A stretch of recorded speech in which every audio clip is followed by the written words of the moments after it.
Gravando mais um programa, segundo o João aqui, Sérgio João, 20º programa da série Diálogos Lunáticos, o verbo tem que pegar delírio. Sempre uma homenagem a Manuel de Barros, grande poeta matogrossense, se eu não me engano, sul-matogrossense, não tenho certeza, que fala sempre sobre a ideia de que a gente deve não só olhar para a vida de uma maneira dura, concreta, porque a vida é dura e é concreta, mas olhar de outras formas mais poéticas também. Mas o assunto hoje é uma outra questão. O assunto hoje é sobre violência. Eu tenho observado, acho que você também deve ter observado, ultimamente, quando a gente está no trânsito ou em tantos lugares públicos e tal, quantas pessoas andam irritadas. Tem uma faixa de idade, os adolescentes, que isso me preocupa mais ainda, e andei vendo algumas pesquisas, em especial aqui na internet, na inteligência artificial, sobre dados sobre adolescentes, e adolescentes egressos de medidas socioeducativas e tal, e quanto recaem sobre a violência. Talvez seja mais importante a gente perguntar por que tanta violência. As perguntas, elas movem, e eu gosto muito de perguntas, às vezes até mais do que respostas, elas movem. Por que a gente, eu às vezes me pego no trânsito também, às vezes tendo uma resposta interna sem reagir externamente, mas uma resposta interna mais violenta, por conta da pressa das pessoas, por conta da minha pressa, por conta do que está acontecendo em volta aí das pessoas com essa sensação de falta. Por que a gente é evocada tanta violência? E quanto à violência também, e o ódio e esses tipos de sentimentos e emoções são colocados como sendo apenas um erro e não uma manifestação, um diagnóstico do que está acontecendo socialmente.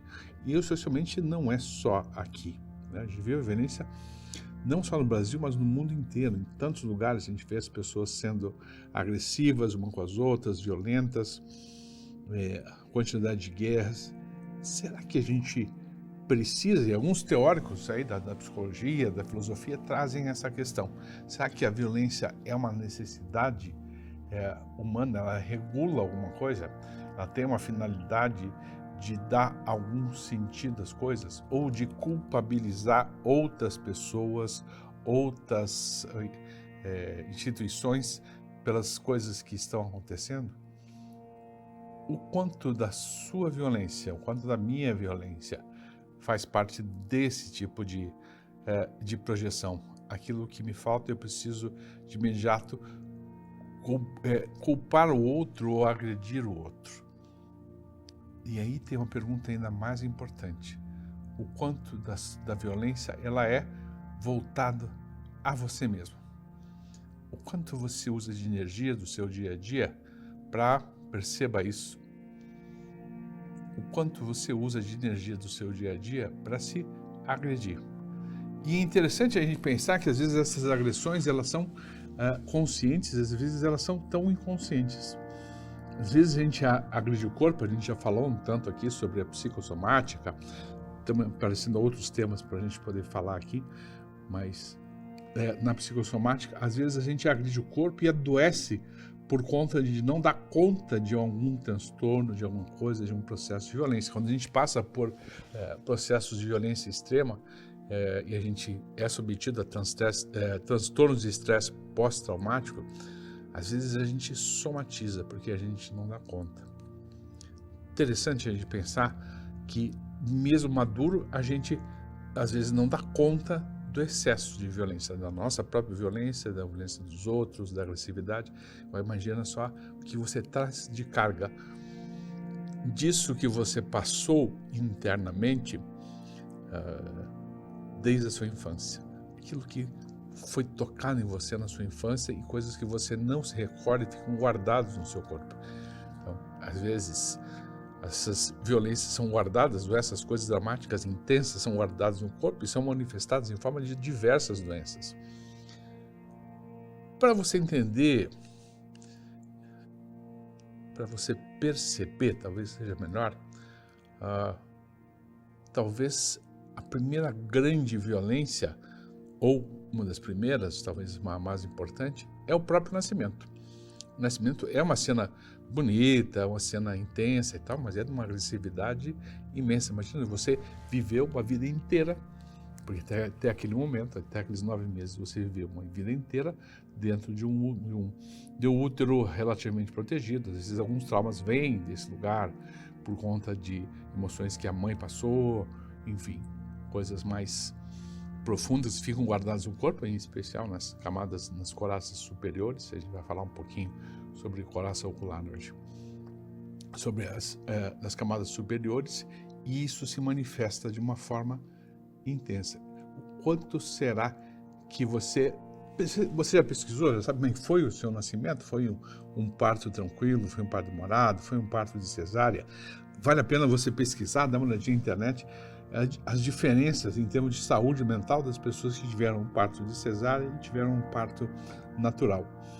Não sou adepto que todo mundo deva fazer parto natural, enfim, em casa, ou isso, aquilo, porque muitas vezes é bastante inseguro, né? Mas procurar um bom lugar, um bom obstetra que possa olhar para isso com cuidado, né?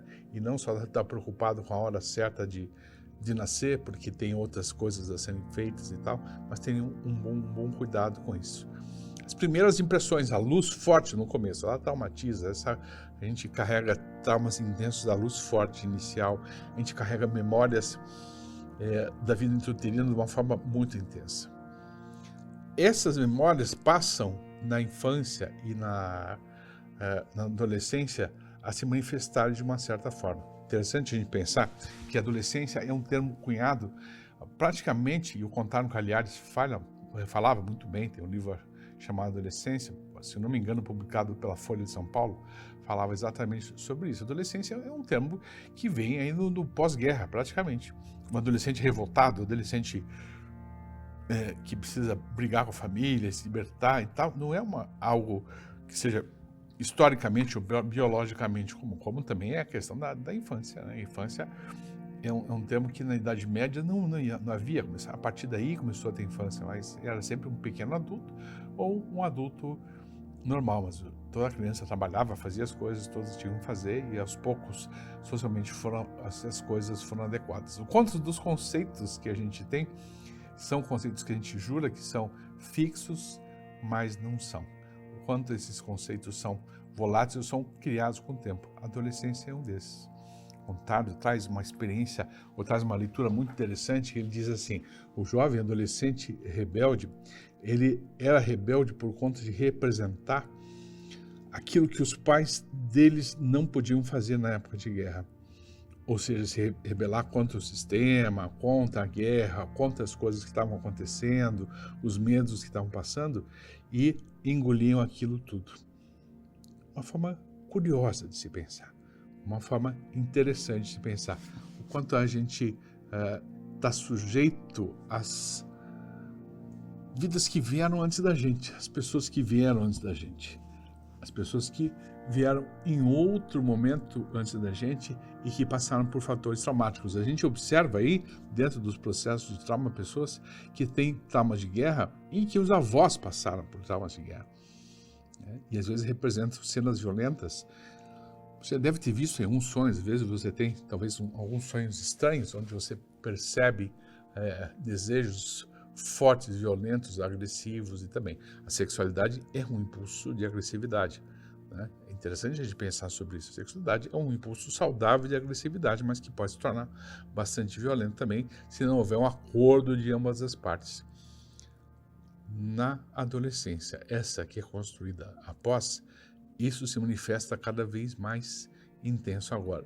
Então, o que a gente observa, enfim, nesses jovens adolescentes, sem o interesse de culpabilizá-los, ou dizer que são menos ligados, ou que são menos... Por que é que essas pessoas estão aí assim no mundo? Por que essas pessoas estão simbolizando e estão trazendo para fora toda essa energia agressiva dessa forma? O que é que um adolescente está querendo dizer? Por que é... Esses dias eu estava explicando por uma mãe que não entendeu. A sua filha começou a entrar na pré-adolescência e na adolescência, e começaram a ter um certo afastamento. e dizer, mas por que se minha filha me amava tanto, dessa forma tão bacana, por que de repente agora ela começa a me agredir, começa a ter outros tipos de postura com relação a mim? O que foi que eu fiz de errado?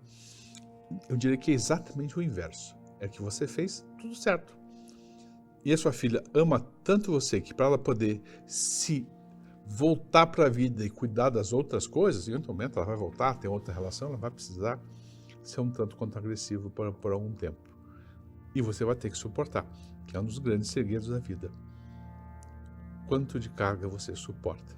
O quanto você tem uma expectativa de manual, que não é da suficiência, mas é o manual da perfeição, de que uma relação amorosa só está ligada a processos carinhosos, cuidadosos, quando o ódio e o amor estão sempre muito juntos. É algo de se pensar.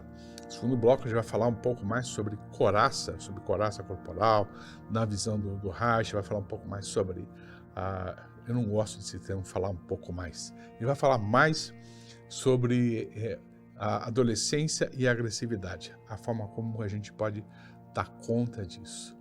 Como é que foi a sua adolescência? Como é que você passou por ela? Que marcas você tem? Ou quando você deixou de ser adolescente, algumas pessoas deixam depois dos 50 anos de idade, por exemplo. Algumas pessoas deixam meio depois, ou talvez nunca deixam de ser adolescentes. Sempre estão um período de transição, esperando um momento heróico para poder dizerem, sim, agora a gente vai seguir para frente. Eu me recordei rapidamente de um Porta dos Fundos que mostrava exatamente um jovem que estava com 30 e poucos anos, tinha decidido ir para a vida. E aí ele convidou os pais, sentou com os pais na sala de casa e disse assim, agora chegou a hora, eu preciso morar sozinho, preciso dar conta disso. E os pais ficaram animados e tal, filho já com 30 e poucos anos, ele disse para os pais, está na hora de vocês saírem de casa. E ele queria ficar sozinho naquele lugar. Ou seja, esse movimento heróico, depois a gente vai falar sobre os Nueras, sobre as tribos vindo lá do norte do Brasil, a forma interessante como a gente dá conta desse momento da adolescência. Ele queria continuar exatamente no mesmo lugar, como se aquilo fosse um ato heróico. E os pais, de novo, tinham que fazer por eles. O quanto você espera, adolescentemente, que alguém faça para você. Daqui a pouquinho a gente volta ao segundo bloco com outras provocações lunáticas. Fosse você, esperava um pouquinho mais.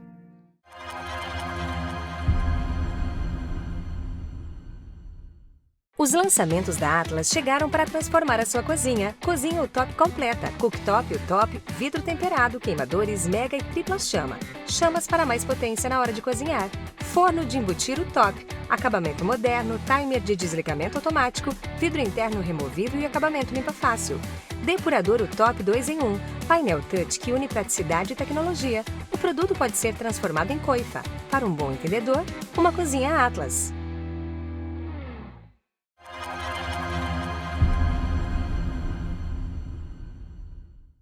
Começando aqui o segundo bloco do 20º programa Diálogos Lunáticos com provocações lunáticas. Interessante eu pensar, isso eu comigo mesmo, quando eu provoco algo que eu penso, eu me sinto provocado também. Como é bom a gente refletir, a gente fala para fora, mas a gente fala para a gente também. Quais são as coisas que você diz para os outros, mas que você precisa ouvir também? Aquilo que você ajuda a corrigir, ou ajuda a refazer, ou ajuda a repensar. Quais são essas coisas? O que é que você se provoca ou provoca o outro, mas você queria, na realidade, dizer para você mesmo, ou que alguém dissesse para você mesmo? Voltando um tanto quanto a questão dos adolescentes, e daqui a pouco vamos falar um pouco sobre as coraças também, na visão reichiana, sempre uma visão muito controversa, sempre um lugar, enfim, que alguns teóricos, alguns cientistas dizem que carece de comprovações científicas, mas é algo sempre muito interessante, que é, né, sempre na vida a gente tem algumas dúvidas, a gente é movido por dúvidas. Os adolescentes. Eu tinha uma amiga querida que já faleceu, que era uma antropóloga maravilhosa, Vilma Chiara, queridíssima amiga, tivemos ótimos papos divertidos e tal, acho que ela tinha 96 anos de idade, Quando ela faleceu, talvez já tenha uns 2 anos. E conversamos, tivemos na Comissão de Direitos Humanos, Direitos das Mulheres, na OAB, falamos sobre várias coisas interessantes, em especial sobre a defesa da mulher e a questão da violência da mulher. Mas uma das coisas que ela conta nessa tribo, das tribos eu falei Nuer, mas não é Nuer, dos Kraô. Nuer era uma outra tribo no norte da África também, que tinha relações interessantes também, tribais. Mas esses Kraô eram no Piauí ou no Maranhão, com frequência, quando tinham todas essas tribos em que os rituais de passagem são mais maduros ou são mais adultos, tem coisas muito interessantes a ser observadas. O antropólogo tem a tal da isenção, tenta não intervir no meio para poder... lembrei de um outro fato aqui, depois eu conto. E todas essas tribos têm uma isenção grande com relação a como é que um adolescente, eu tenho uma formatação melhor, uma formatação grande de como é que esses adolescentes devem seguir esse caminho de ritual de passagem. A gente carece um pouco de ritual de passagem.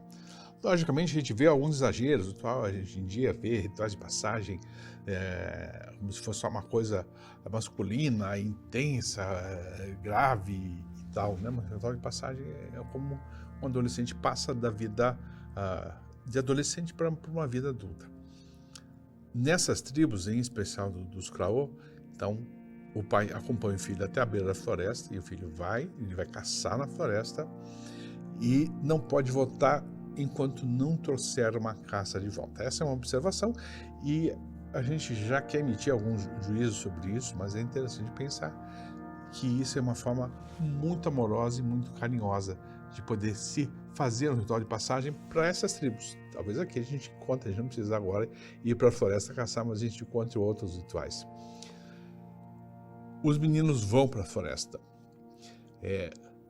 Sim, os pais homens ficam no meio da tribo, ficam organizados no meio da tribo, ansiosamente esperando essa volta. E lógico, com um grau de preocupação, que não passam para esses filhos. Na nossa sociedade existe uma forma cuidadosa e excessiva. Não, meu filho, não se machuque, não vá, não dê conta disso, entendeu? Fique aqui, né? Todo menino que fica de mão dada com a mãe, fica preso, não passa do portão. Tem uma música que falava sobre isso. Esses meninos fazem o que tem que fazer, às vezes conseguem, às vezes não conseguem, mas quando voltam, vão morar em outro lugar na tribo, não mais na mesma família. Tem uma passagem. Como é que foi o seu ritual de passagem? Sabe que você já passou? Eu demorei bastante a passar. Demorei bastante. Tive um catalisador que foi a minha época heróica de marinha, enfim, foi bastante traumático, mas foi necessário e bastante bom. Foi bastante dolorido, durou alguns anos esse ritual de passagem. Hoje em dia os meus amigos de marinha são de uma integração, é tão interessante de pertencer a um grupo grande. A gente está fazendo parte de um grupo grande onde a gente aceita troca. A gente já tive aqui o Nelson Freitas, que foi meu colega de marinha, foi entrevistado, que é, enfim, um ator reconhecido hoje em dia, outras pessoas importantes. O ano que vem, possivelmente, devo ter outras pessoas muito legais a serem entrevistadas aqui nesse programa. A gente faz parte de um processo. Esses rituais, eles são muito importantes, mas são muito dolorosos. Às vezes a gente confunde que a gente precisa sempre estar bem, alegre com a vida. A gente já falou sobre isso aqui. Super feliz, super bem, se relacionando e tal, mas às vezes a gente tem que entristecer, tem que dar conta. A gente precisa não entrar em transtorno, em depressão, mas deprimir mesmo para poder dar conta. Às vezes essa depressão, ela pode ser somente uma coisa química causada também aí pela medicação que a gente está usando. Tem várias medicações que ajudam uma coisa, mas acabam aumentando esses transtornos também. Para variar, como eu estou derivando isso, só temos mais 6 minutos, eu quero falar um pouco sobre, lembrei, eu não quero falar um pouco sobre, porque eu não gosto desse termo, falar um pouco sobre, eu vou falar sobre a coraça ocular. O Reich dividiu então o corpo em 7 coraças. A coraça ocular é a primeira coraça que se forma até os 10 primeiros dias de vida.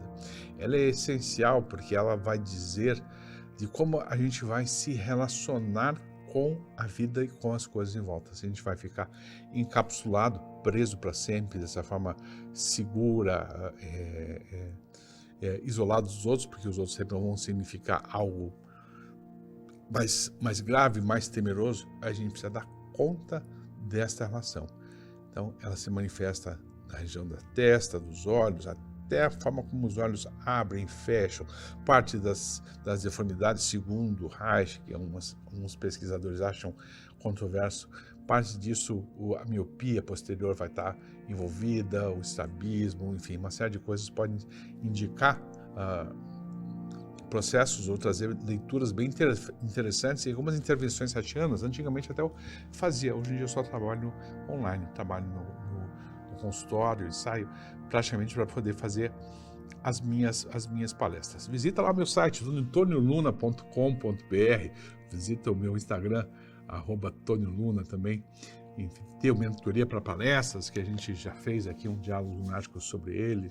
A gente gravou bem recentemente, eu e Richard Rebelo gravamos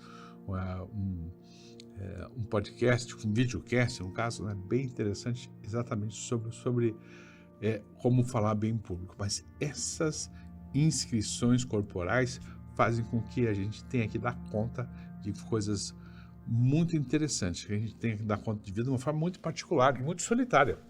Muito a gente com a gente mesmo. São 7 coraças. Hoje a gente vai falar apenas dessa primeira coraça. Não lembro se a gente já falou ou não falou, mas é interessante também. Eu tenho recebido algumas perguntas de pacientes, de pessoas através das redes sociais sobre bebê reborn. Como eu não estudei a fundo a questão, prefiro não dar opinião. Eu ainda estou na época das perguntas, né? Mas o que é que isso quer simbolizar? O que está dizendo? Pensando nessa primeira fase, a fase inicial, o que é? Será que essa criança de plástico, ela está simbolizando alguma coisa? Ela está garantindo alguma coisa?